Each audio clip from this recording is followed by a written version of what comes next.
Hello, Coach Déa. What's this? Hi. Hi, Coach Daniel. How are you? What's this? What are you doing? I'm putting up walls Putting up walls. Okay. Why are we putting up walls again? because we're going to What are talk we about vulnerability. And I don't want to. I don't want to. You're I don't want vulnerable. to do You're it. feeling vulnerable. I'm I'm not sorry going you're to do it. feeling delicate. You're feeling vulnerable right now. It is a hard And thing to talk about, so we will get into it. but just to introduce ourselves to everyone, this is the third installment of the Courageous Love series. We did conflict resolution, we did co-parenting. Now we're doing Do Women Want Men to Be Vulnerable? And I'm live here with Coach Déa. Coach Déa is a women's empowerment coach. She is she works with married couples and families and women and individuals. And she's also a trauma healing facilitator. So it's been really wonderful to connect and share our experiences. Um, I'll introduce myself. My name is Daniel Robertson. I am an attorney turned relationship coach. And I'm really happy to be able to talk about this topic today. One of the things I love about talking with Coach Déa is we get to bring a male and a female perspective to these topics. And Coach Déa has a wealth of experience to share with us and wisdom. And so I look forward to this conversation. And I feel the same way about you. I love that very fact that we are coming from different perspectives in terms of gender and experiences also that are not just for the fact that we are trained coaches equipped to help others, but we also have a vast set of experiences, personal experiences, right? Coming from the place of relationship that we're both divorced twice. We both have 5 children. We have a lot going I've on, only got right? 4. Oh, you have 4. That's I right. have 4 that I know of. The 4. That's a vulnerable moment. I'm sure it's 4. Yeah, no, that is definitely a plus, to be able to speak from experience, of course, to be able to understand someone else because we've been on their shoes. It only strengthens the way that we coach. But go ahead, I'll let you start. Well, my question to you, Coach Déa, is do women want men to be vulnerable? Or to put it in other words, is vulnerability sexy? Mm. Well, some women do. Some women can handle a man's vulnerability. I think women who are evolved, women that are interested in personal growth, will expect a man to be emotionally intelligent. It's if I'm sure you've experienced this. It's very hard to have an evolved conversation with someone who has not done any personal work. For women who have done personal work, meeting a man that has done personal work, or at least it's open to accepting their, you know, personal work experience or knowledge, is a plus. Now, there are women out there who are not interested in a man being vulnerable because maybe they've been trained to believe that men are supposed to just provide, work, and protect. Okay. Um, and we know, you and I as coaches, that the more we know about ourselves, the more we're willing to let our guard down, because that's the place in which we learn the most. Okay. Um, just watch how people who triumph in life, how many mistakes they have made, how many times they've had to accept a no or have a door shut in their face, how many times they had to be vulnerable enough to ask for something they didn't know they're going to get, but yet they achieved something. You see, nobody shows up, nobody grows or learns or experiences the best that they can go to the highest level that they can be unless they push the wall, even the walls that we put up. Okay, they got to be willing to go through that. Absolutely. So if you see me looking over here, it's because I'm looking to see if we have any Facebook comments. And so far, I don't have any. But if anybody's watching, put a hashtag live down in the comments. Or if you're watching the replay, a hashtag replay. And if you have any questions, it's your chance to be able to ask them live. Coach Déa, do you think we should start with defining what vulnerability means? Sure, but you did ask me if vulnerability was sexy, and I forgot to answer. Yes, vulnerability is sexy.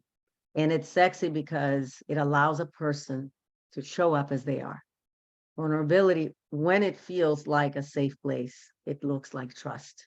You can trust someone. You can trust yourself with that person in your ugliest hour, when it's hardest to really be yourself, to show up the way you're feeling, that it may not be the way you operate in the world 24/7. We have moments that we're confident, strong, resilient, compassionate, and then we have these ugly moments, right? We're vulnerable, we're scared, we're afraid, and it's great to feel that you can give someone else access to that space. So yes, vulnerability is sexy to me. I don't know about everybody else. I really appreciate that. I think from a man's perspective, whenever I ask men if they think that women want them to be vulnerable, or if women find vulnerability attractive, I will get a flood of responses from men saying absolutely not. Or Mm, they'll say, men will say, women say that they want vulnerability, but they don't actually want it. mm, And here is the reason why, from my experience and from the experience other men have shared with me, is that many times men will get a negative reaction to their vulnerability. And I can give okay. you an example from my own life. I've been told, when I express my emotions, I've been told by women that I am like a woman. I have been Mm, told, when I've said, the way you said that hurt my feelings, to a woman, or if I've said, could you say that in a little bit more sensitive way next time? mm, I have been told, it's not my job to mother you. I shouldn't have to baby you. You're a grown man. You should be able to take care of yourself. So I know I'm not alone as a man mm, to hear those kinds of words from women when we try to be emotionally vulnerable. mm, That said, I mean, I am a man. I am more sensitive on our, than I think the average man. And I don't say that as a compliment to myself by any means. It's just an aspect of my personality that has kind of strengths and weaknesses to it. mm, And um, so I am somebody who's more comfortable and more interested in vulnerability, but I mhm, also have experienced what other men say they've experienced. And you kind of brought that up, right? With some women won't necessarily respond well to vulnerability. And do you want to talk about that a little bit, about women who might respond differently? Yeah, I don't know if it's not particular to women, but I know we're highlighting women because we know the men have been put to shame when they're vulnerable. So I'm just saying, in terms of where vulnerability should show up, right? I talked about this feeling of safety, this feeling that it's okay for you to be who you are in that moment, even if it's not the perfect assertive person that you are 24/7, Monday through Friday. And then on the weekend, you would have a nervous breakdown or you're feeling anxiety, and it's okay to be that way. I always like to talk about the exchange, the relationship, because if the relationship is aligned the right way, if two people are consciously, intentionally pairing up, supporting each other, willing to yield to each other's weaknesses and strengths, okay, and take part in the relationship in a conscious way, vulnerability is going to be a part of their growth. It's going to be making their relationship stronger.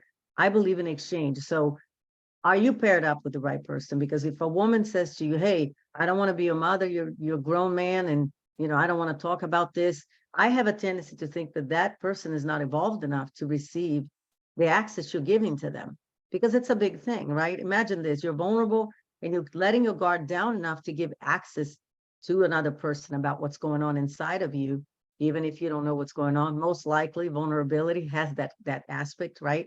Vulnerability can be emotional, it could be circumstantial, situational. It may be that you're physically vulnerable because you had an accident and you got to talk to your doctor and ask questions. I mean, there's many layers to vulnerability. Animals, when they're vulnerable, they become hostile because they're afraid, right? So we have all of these layers of emotions and things that we don't know how we're going to feel in the moment. But having someone there that we know is a person we can count on, whether it be a friend, a family member, or our partners, our lovers, or friends, or people that we meet at work, is important. So I would say identify who your tribe is, who can you be vulnerable with, who can you let your guard down. Now, if you are in a relationship with someone, and oftentimes we hear these stories as coaches where the husband is not emotionally intelligent, he just wants to provide, the woman wants to talk, or vice versa. The guy is like more sensitive, wants to talk about it, and then the woman is saying, you're like a woman. Well, obviously there is a disconnect there, right? Vulnerability is an opportunity and actually a tool for connection. So if you tap into that, if you understand that from the get-go, these are going to be opportunities to go from here to here, to be connected, to be unafraid, or at least courageous enough, like since this is the Courageous Love series, courageous enough to let your guard down enough to give someone else access to your feelings. So I think that I am looking at relationship, the exchange of a relationship directly impacting your opportunity to be vulnerable. I love that. You've touched on multiple words, because you've said multiple words that are right here on my list when I prepared for this conversation, which is the courage that it takes to be vulnerable, trust, because vulnerability is demonstrating that you're trusting the other person with this sensitive information about yourself. It creates the opportunity for, I believe you said, connection, because when we can be vulnerable with somebody, we can relate to one another through our experiences and the feelings that come up in our experiences. We have all felt that way, and that's how we relate and connect to one another. So I love all these words that you're bringing up. I totally agree.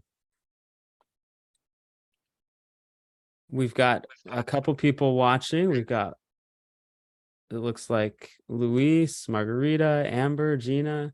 Great to see everybody. I accidentally have a typo. I meant to say hashtag live if you're watching live, but I put at live, and now everybody's putting at live. And I'm like, sorry about that. Sorry about that typo Right. there. It's okay.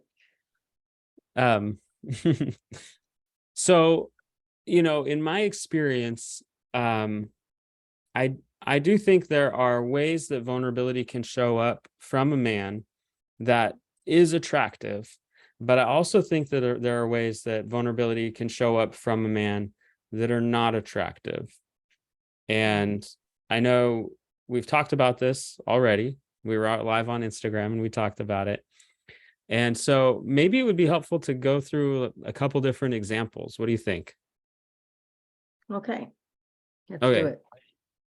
So, well, let me start with maybe the example of what's not vulnerable, which is when, and this often comes from the man who we've been taught as men often that, our feelings are not facts. It doesn't really matter how we feel. We need to show up. We need to be responsible. We need to go to work. Our job as a man is to provide for the family. A lot of men have been taught this, and that, really, you've got to provide no matter what.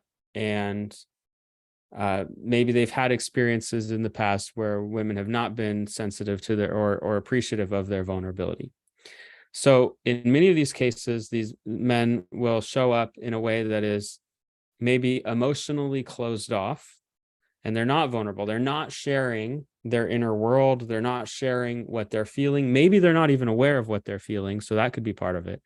But they're closed off emotionally. Could you say, and so this would be an example of not vulnerability. Can you say a little bit about what it's like as a woman to be with somebody who's closed off emotionally or emotionally unavailable?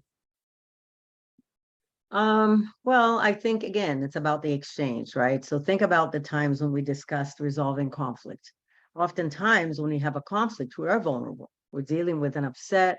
That's what I call the situational, right? Vulnerability. Something's going on, you're upset, and you are trying to resolve this conflict. By the time you're done fighting, you don't even know what was upsetting you to begin with. Now you're upset at each other because of the way you handled each other. One person is emotionally connected and can express their feelings while the other is shut down and have no interest in sharing the way they're feeling. Well, not going to be able to resolve anything. It's just going to be the conflict is going to become a war. Okay, oftentimes when couples operate from that place that this is how I am and I don't like to talk about it, and that's the end of it. That couple, either the woman is going to shut down and live a horrible life, spending all the money at the shopping center, or do even say shopping center anymore? I think it's the mall, right? Going to I the thought it was mall. Amazon. You can say, yeah, you can say, oh, I don't shop a lot. Or you're going to end up having a divorce because people are not, we in a relationship, if you're not willing to understand that in order to be vulnerable with someone, there has to be trust. Okay, you have to trust each other enough to know that it's safe for you to give that person access to a moment that you're not quite grasping. I don't know if we can prepare to show up a certain way. I don't know if the moment of vulnerability, if it's fair to say, well, we could choose how to, there's a way to be vulnerable and a way not to be vulnerable. I think vulnerability is not defined by us trying to gauge how to show up. It's actually the very opposite. Vulnerability is the fact that we can't gauge, we can't control. It was just feeling this way, don't know how. So what happens is men or women, it happens to women as well, may show up in a moment that they're vulnerable, may show up enraged, angry, or they'll be depressed, or they'll shut down, or they'll belittle you. They will say things and they'll accuse you of something. They'll make you feel guilty, and they will point things that are not even, completely losing sight of a perspective about what's going on in the moment, because they themselves are stopped by fear, by anxiety, or not knowing something, feeling out of control, to the point that they're so vulnerable they can't control that either. So I think that, can we intentionally choose certain times to talk about certain things? Yes, and be vulnerable in the moment. In other words, choosing to be vulnerable is one thing, but being vulnerable is another. Okay, because the vulnerability, when it's happening as an event, a situation in the moment, sometimes we don't have control over. Now, it's true. Can we choose to show up vulnerable by engaging in conversations with whoever, our partners or our family members, by saying, hey, do you have time to talk? There's something that's been bothering me, and I wanted to share with you, pick your brain a little bit, see what you think. I feel a little bit this way or that way, kind of uncomfortable. Yes, that's one type of vulnerability. But the vulnerability in action, we don't have control. Sometimes we're just going to explode. We're just going to be vulnerable, and we'll have no control of what's going on. It's very layered, right? It's layered. It's either situational or something that, yeah, you can stage the conversation and still feel vulnerable. It doesn't mean you're not vulnerable. But vulnerability in the moment that it's happening, we're not able to decide how to show up unless we are evolved, unless we've done the work. And to be quite honest with you, even for those of us who are coaches and have all the tools, sometimes we have those ugly days when we don't control ourselves. I've had so many times that I have to go to my kids and say, oh my gosh, I'm so sorry I blew up at you and I was feeling triggered, and will you forgive me? I have those moments too. I don't think there's a perfect formula. I think that a part of being vulnerable is also, doesn't come without grace, giving yourself grace, giving others grace, giving and forgiving people for not knowing how to act or how to feel in the moment. It's all a part of it. It's all a part of it. I really appreciate your openness and your openness to just give people grace and allow people to express vulnerability, whether it's your partner or somebody else. And like you said, expressing vulnerability yourself with your children, setting that example. As a guy, if I was coaching a guy, I would want to coach him to prepare him about how he's going to express himself, because you're using the term evolved, which I appreciate, and your ability to accept a man's expression of emotion is evolved.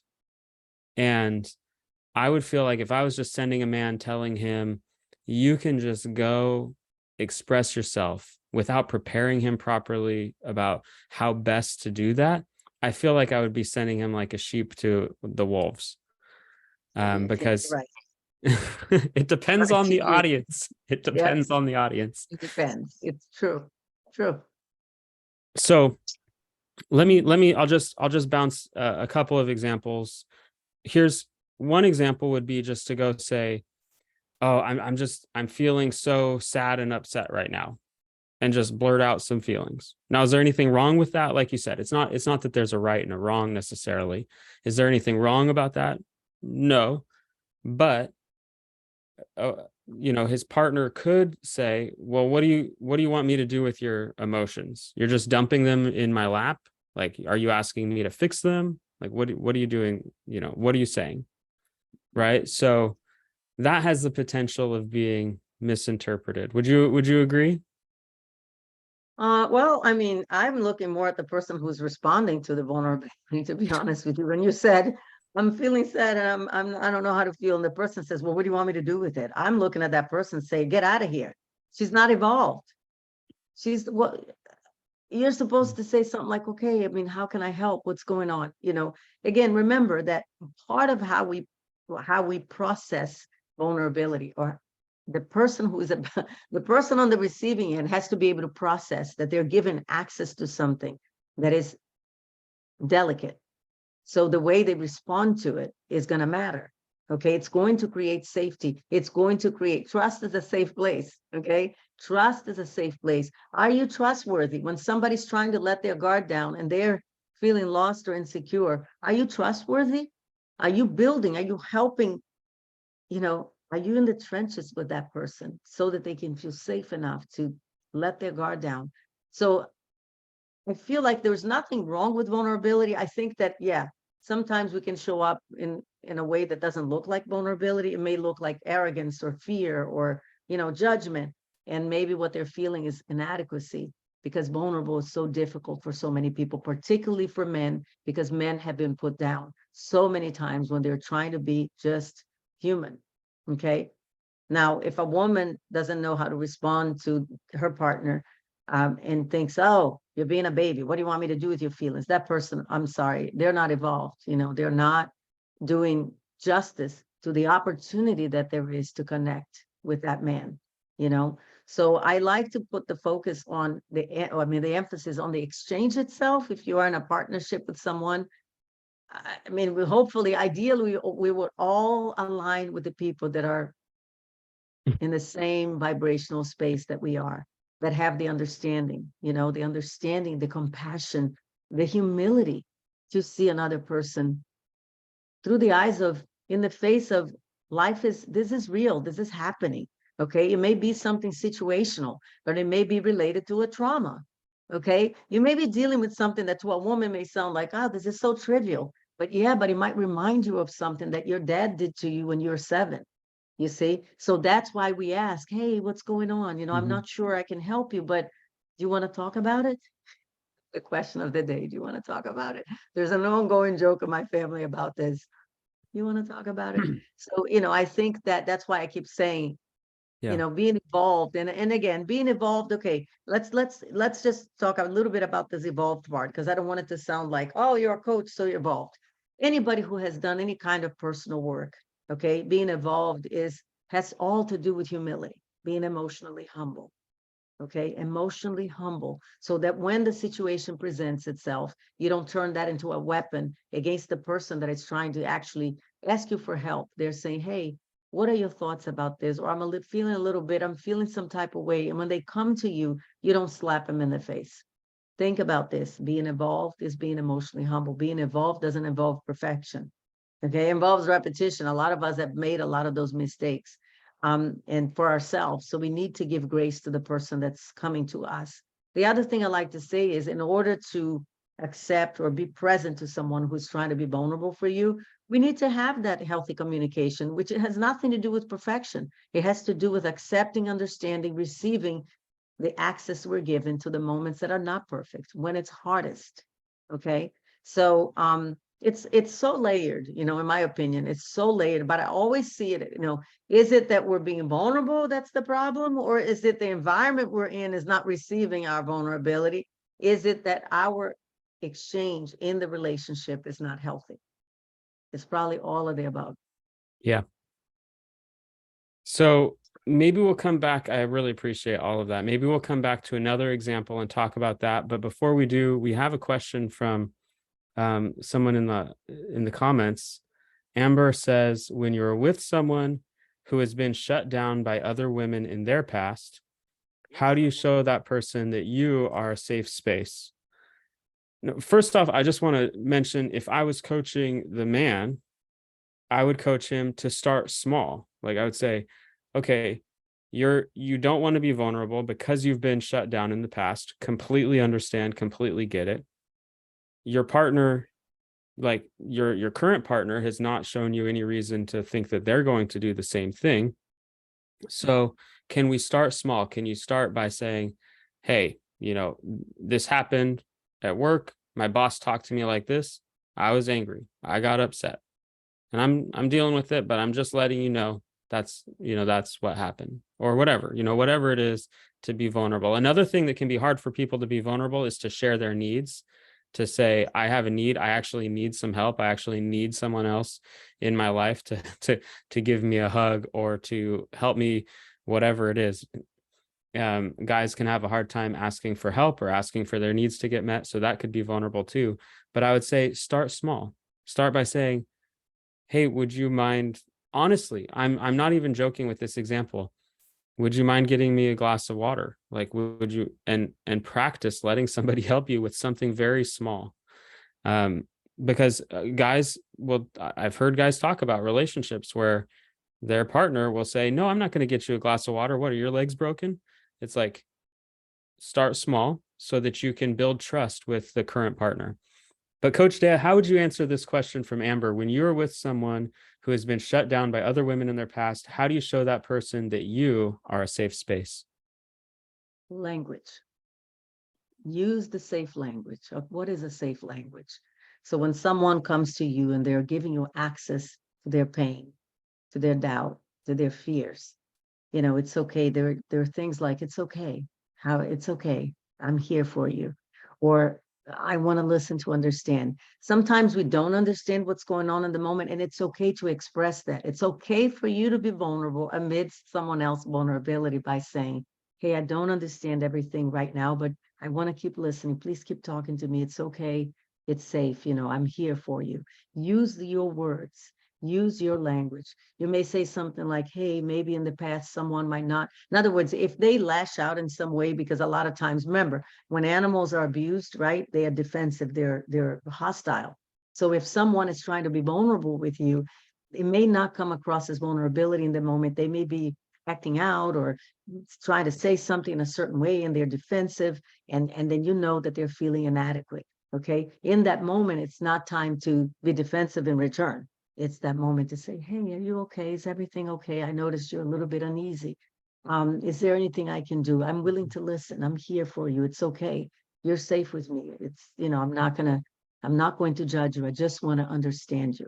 I just want to listen to you to understand. And also give room for that person to speak first. Say, okay, you know what? I'll let you speak. When you're done, let me know. And if you need my feedback, I'll be more than happy to give it to you. Or if you just want me to listen, that's okay too. That's how you make it safe. Language. Use your words. Yeah, absolutely. Absolutely. It's not, none of these things are guaranteed. It's not going to work every time. If we're trying to, if we're trying to change our partner, that energy will come across, and they might respond negatively, or they might They might. resist. They might. But if they want to be more open and they're just kind of scared because of past experiences, Mhm. then that's the soft language, the safe language, is very powerful, and it's really a loving act to give that to somebody. And So, pursue it in such a way that says everything about when you're ready. Okay. mhm. When you're ready. If you're not ready, it's okay. Because like you said, they may lash out. They may be like, "Ugh, now I'm going to say it. It's could be the scariest thing for someone who's holding back to be vulnerable, to let their guard down. But you can always say, hey, when you're ready, I'll be here. When you're ready, if you're ready. If you're not ready, I understand. It's okay. Make it okay for them not to be okay. Again, language is everything. The way you present it is everything. Don't, it's not a time to react and feel, oh, you don't trust me? What's something wrong with me? It's not time to feel defensive about it. It's not time to take it personally. It's time to really be present to a person that, due to their brokenness or trauma or inability to access themselves, they cannot give access or permission to you to enter into that space of them, for them, that it's so unknown and so sacred. But you can show up with compassion, with a language that says, hey, it's okay. However way it is, it's okay. You'll be surprised. You will be surprised what happens when you allow someone to be just as they are without judgment. That's really powerful. I appreciate that.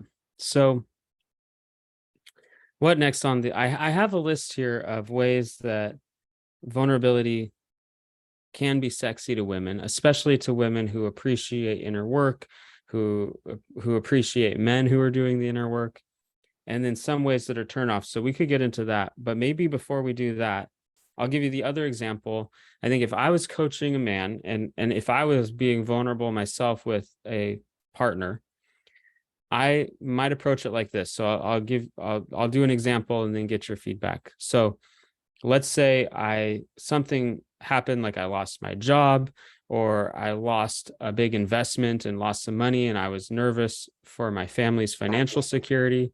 I would be feeling terrible about my own mistake or the loss.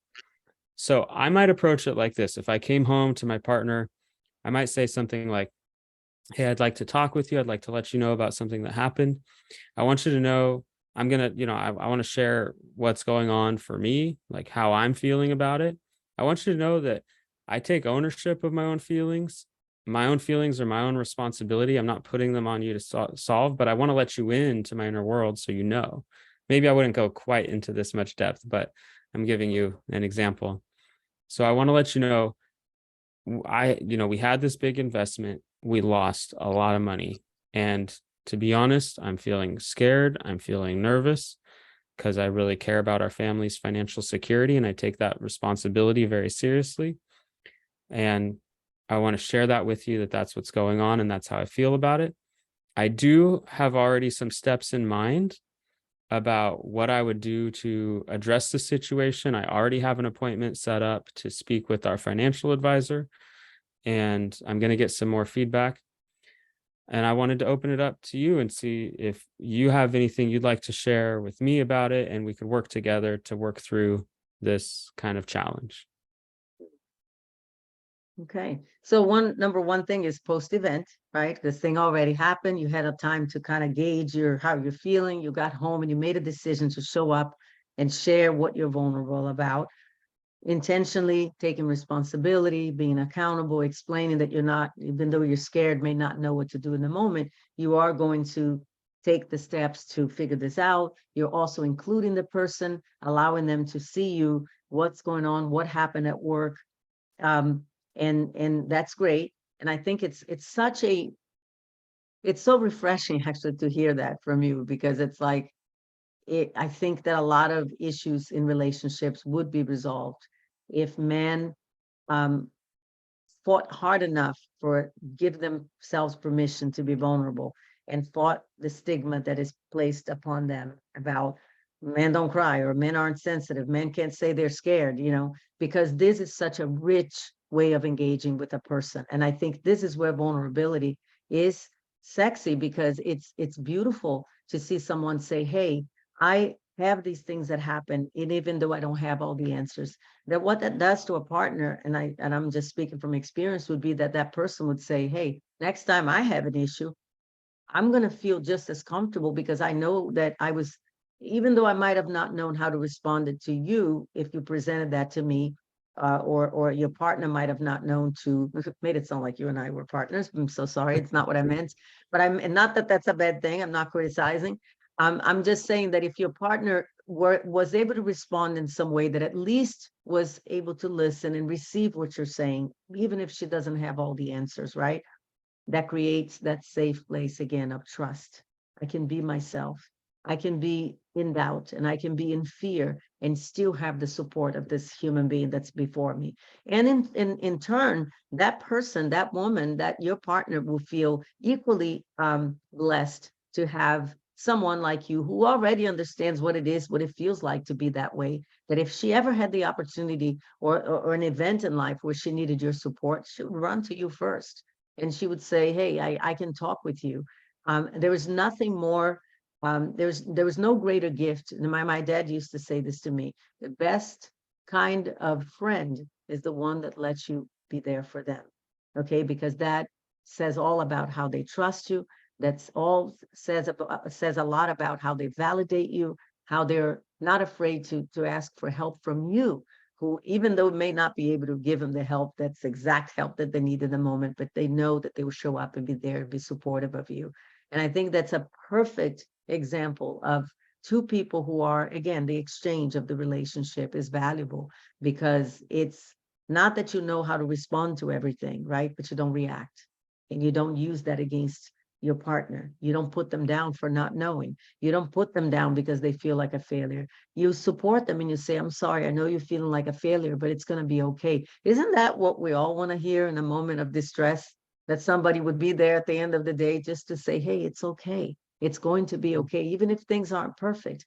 So I love that example, because it is all about vulnerability. And even though, let's say, what happened at work, if your partner had walked in the moment, you probably might have been a little more disheveled, right? It might have Yeah. been like more Yeah. stressful, and it might have been scary because it was just happening and you're caught in the moment, and maybe you're like, oh my God, what am I gonna do?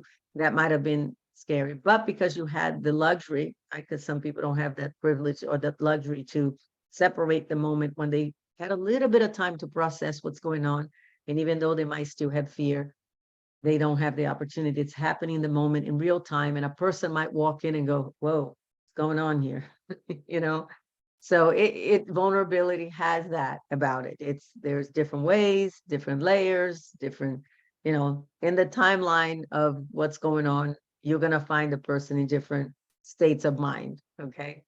But I think it's fantastic to be able to express yourself, always say lead from a place of truth, be truthful, be real, be be proactive. Is there something that you can do? Now again, you are coming from a place of, because you are evolved that way, and you can say, well, I'm already thinking of ways that I can, manage this, where people that are not as evolved may not even show up with that conversation. A person who's not evolved, who has not done any personal work, and when I say evolved, I mean emotionally humble, okay? Because evolve, it's not this great big thing that you know it all. Evolve is, hey, I've learned some things about myself. I'm willing to be emotionally humble, and I'm willing to learn and fall and whatever. So for a person who hasn't done any type of work for themselves and are not used to showing up with their emotions front and center, because for whatever reason, the parents didn't do it, the father didn't do it, and it was a no-no in their culture. So men have to be harsh and they can't cry and they can't show fear or anxiety.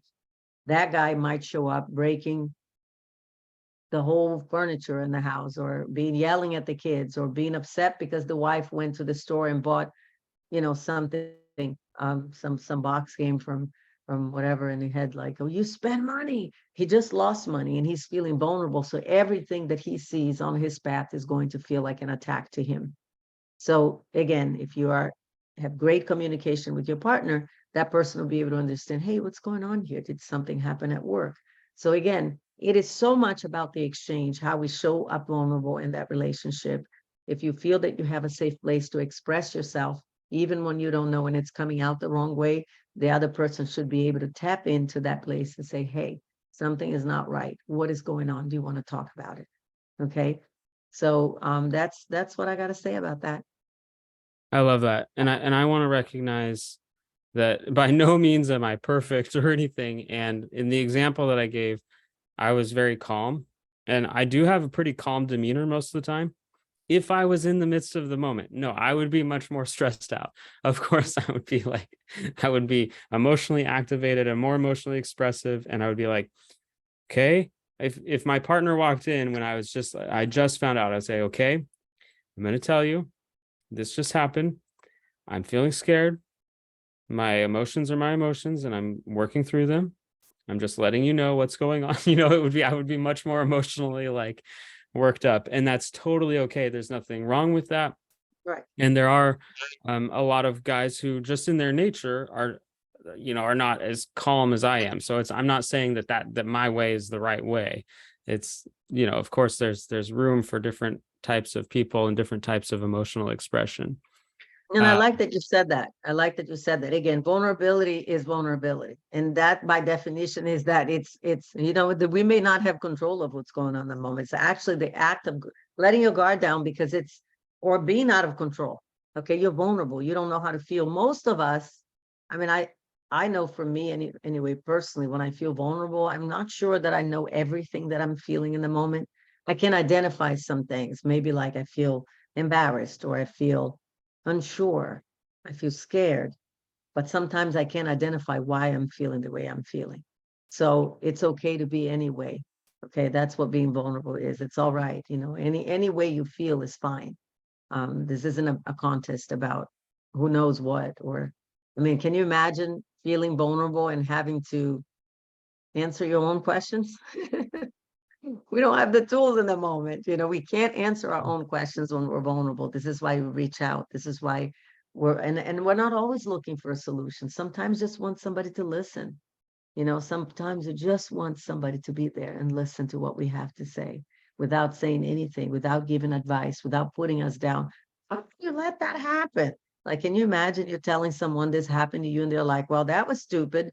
You don't need that. Sorry. We don't need to hear those things. It's sometimes just listen, just be there for that person who is struggling to express something. And if they're not able to express their unknown feelings or whatever's going on, try to see if you are the kind of person that can say, hey, is everything okay? Something going on. I've never seen you this way. Maybe something is bothering you. And the person may not be ready to talk about it, but at least it's really how, you know, the trust part, right? The safe part, the safe place. It's really about how you show up. You as the being on the receiving end, are you trustworthy? Can a person trust you when they are at their worst? Trust that you won't judge them or weaponize it or throw it against them another day. Oh, that day I saw you doing this, like, you know. So build that trust, you know, create that bridge for connection. You know, vulnerability is another way that we're saying, hey, I need connection. Hey, I need help. Hey, I need somebody to be here for me. Hey, can you help me with something? We're trying to connect. I love your words, Coach Déa. A lot of experience and wisdom there. Um, I think maybe I don't see any other comments. We'll give a couple moments in case anybody else has any other comments and we can answer the question live. Otherwise, it's probably a good time for us to let people know how they can get in touch with us if they want to. Coach Déa, would you care to go first? Yeah, I will do that. But before I do that, I wanted to ask you one more thing. Can we talk just about one more thing, which was a brief conversation that we had before we started the live, and it was concerning the areas in which, with our emotions, that are most likely to allow us to be vulnerable, right? The ones that, not that allow us, but like that fosters that space for vulnerability. And we talked about anger versus sadness, because anger paralyzes us and sadness allows us to grieve or to feel like, oh, we lost something.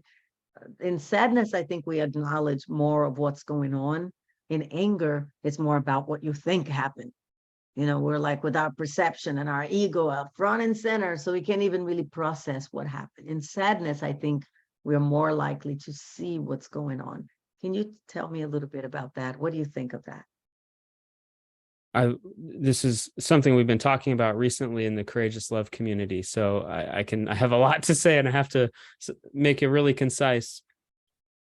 Anger typically, things like anger and hatred that are really directed outward, they're typically associated with a thought that we're kind of blaming somebody else, or blaming something outside that we're angry about. And anger it's really an amazing, powerful emotion because it spurs us into action. So it's a good thing because it spurs us into action. When it's harnessed properly, we can take focused, direct, immediate action. So it's really powerful. When it's not helpful is when it becomes destructive, right? So that's, we want to, when we're expressing it in a more mature way, we're using it to take action. As But fuel. yes, anger is seen as less vulnerable because you'll see in some cultures, um, anger is considered appropriate. It's really interesting because in some cultures and some households, families of origin, anger is appropriate and sadness is not. And in some families, anger is not okay, but sadness is. Mm. And if anybody saw the Disney Pixar Elemental, you see the interaction between the fire and the water, the anger and the and the vulnerability. But Sadness, on the other hand, is, again, in its healthy, mature expression, is helping us to accept what we can't change. So when we move through grief or some kind of experience, we move through the anger into the longer, more drawn out stage of acceptance. And that's when sadness is good. But then sadness also has the dark side, which is we can become completely depressed and paralyzed, or not paralyzed. That's not the right word. But we can become depressed and Complacent. hopeless. Complacent. Yeah. Yeah. Depressed and Isn't that hopeless. interesting though? Because I mean, the way you described sometimes anger in a positive light, anger can fuel us to pursue something, pursue a solution or take an action. And sadness would make us take a seat back and watch and kind of take a look at what happened, right? But in another way, it can make us complacent and fearful of taking a step.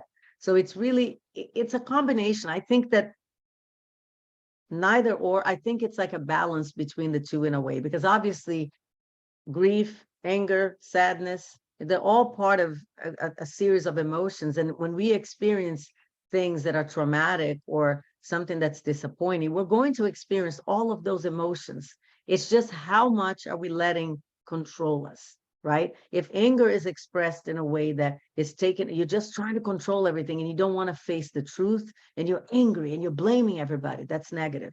But if you take in the anger and say, you know what, I'm going to do something about this. And even though I'm still angry, you can find ways to reconcile with what needs to be done and take action. That's one thing.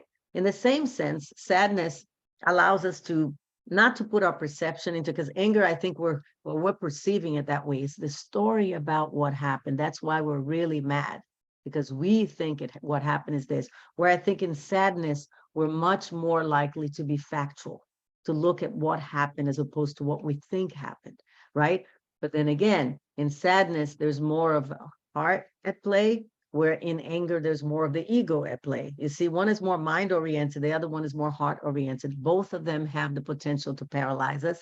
I think that sadness, again, any of these emotions, when expressed, you said something so brilliant. You said, if it's expressed in a mature way, is that what you said?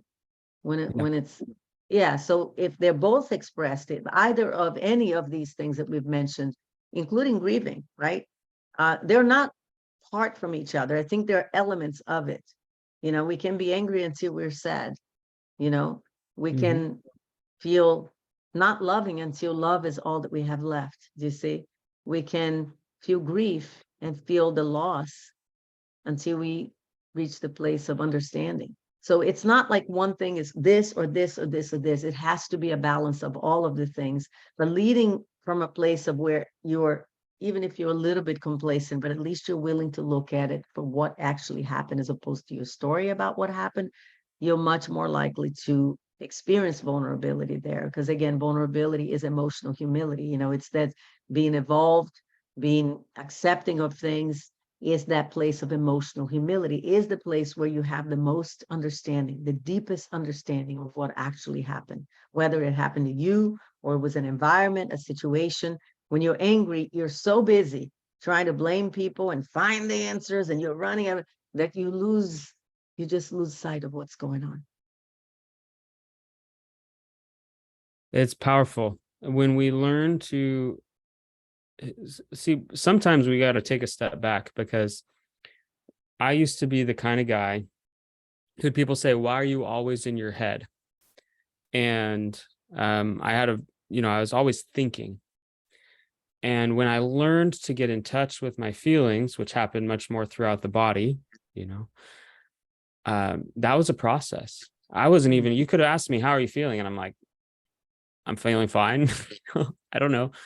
So sometimes we take a step back and we start to ask ourselves how we're feeling. And when we start to become more aware of how we're feeling, these emotions, and we start to learn how to process each emotion as they come up, this is what emotional intelligence is. We get to start to express these feelings in a mature way and use them very powerfully to accomplish what we want to accomplish in our life. And in the case of relationships, to develop much deeper, more powerful connections. So Hmm. that's Um, I love talking about these emotions that way. One more quick thing about it too is that ideally we also learn to identify how we're expressing our emotions may be indicative of something else. So for example, I did a live recently where I said, people can show up envious because they feel inadequate. They Mhm. may be jealous of you as a person because you had this beautiful baby and you have a beautiful life because they are infertile. They can't have children. So this may be something, you have to always think, okay, so for me, for example, when I showed up with anger, contempt, and bitterness, I was actually grieving. And it wasn't until I identified how I was expressing my grief that I was able to shut it down and say, okay, I'm going to go through the process of grief. And I understand that if I'm grieving something, that means it's done, it's gone.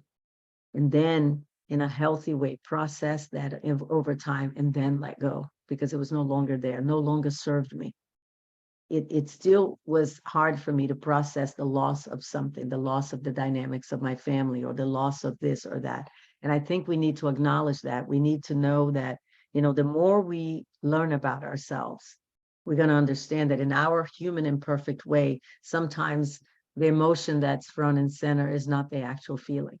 Okay. It's just the way that we're expressing it because we have access to that emotion. We know how to be angry. How many people know how to be inadequate? There's no face of inadequacy. We know when somebody's angry or sad or mad, but when we're feeling inadequate and unworthy, there's no face. That emotion has no face. So isn't it easier to do something that other people will recognize? So this is what I did. I walked around like, mad and just ranting and raving about things when I was going through was grief. And when I understood that, it was much easier for me to be vulnerable and let go and say, you know what? I'm feeling vulnerable because I'm grieving the loss of something that I walked away from. You see, I had to walk away from it because I knew it was the right thing to do, but that doesn't mean that it didn't mean it was a loss. Okay. They're walking away from something that sometimes things will happen to us and it'll be a consequence of something. It's not the cause of it. Okay. The sadness wasn't about the cause of it. It was about what it ended up becoming. And in that, there was grief involved, and I needed to process that. That's the work. That's the work for all of us is look inside and actually feel it because if we don't, the body keeps the score. And if we True. don't, then if we're not aware of what we're feeling, and then we feel bad or uncomfortable, then we have the tendency to blame someone else or blame ourselves potentially. Some people go inward, but so much is just a lack of awareness of how we're feeling and then thinking, I don't like how I feel. It must be your fault. Or, or I don't like how I feel and I'm ashamed of it. Yeah. And shame comes from the ego. It's self-judgment. It's the last thing we need when we're going through something hard. That's why sometimes I say sadness over anger anytime, because anger can be paralyzing, although we can take action. I think when we're sad, we can take action, but we're least likely to because we're also watching what's going on, understanding, receiving from a place of humility. But it can lead to and up to the place of complacency because you just feel that what's the point, right? You're sad, you're depressed or whatever. I think the most important thing is to place the feelings because shame keeps you where you are, right? It's a paralyzing feeling as well. And shame is self-judgment. It's not the emotion. It's a result of something, right? It's just, I don't know if I would call shame an emotion. I don't think it is. I think it's a result of something. It's a result of an emotion. You could be feeling inadequate and then you're going to feel shame, right? Um, but yeah, those are great things. And I think again, it's not that we're saying that being emotionally evolved or having a way to express your feelings in a mature way means that you're perfect. I mean, none of us have mastered this what we're talking about here. We have glimpses, okay? If you're lucky, you will have glimpses like Daniel and I had. We had moments in our lives where we were called to examine ourselves. What role did we play in our pain? And what role did we play in engaging with people that did not serve us? That decision to stay because maybe we didn't have an option. Okay, a lot of us are caught in that place. I coach people all the time that they don't have an option. They feel like they're trapped. They don't have a way out because they have kids, or they have this, or they made a commitment with that, or they have life insurance together. They don't want to start a new life. They just want to figure out what's going on in the moment. And a lot of people stay because they don't have the tools to get out. Okay, they don't have the ability to say, I can't see myself doing this differently. I'd rather stay here and suffer. Okay, so it's complex. Okay, vulnerability is a part of all of that. A lot of times, like I said, when we're being vulnerable, we're not looking for a solution. We're looking for a space that is safe to express what we're feeling. Absolutely. Absolutely. And it starts with the topic we're talking about right now. It starts with being vulnerable with ourselves and being able to acknowledge, wait, I don't actually have it all together. I don't actually have everything all figured out. And then we're talking about shame. And when that feeling or experience comes up, then we can go into self-judgment and self-abasement, like you talked about. Or the mature response to shame is when the shame comes up, recognize again that it doesn't mean that we're a bad person or a failure or less human than anybody else. That shame is an opportunity now to look within ourselves and say, some people really do need to, us included, need to look within ourselves and really question ourselves and say, am I treating other people in the right way? Am I really being honest with myself and others? And so I think that all of these feelings come up for a reason and give us an opportunity. And yeah, and then doing that work, looking within, that is the work. That is the work.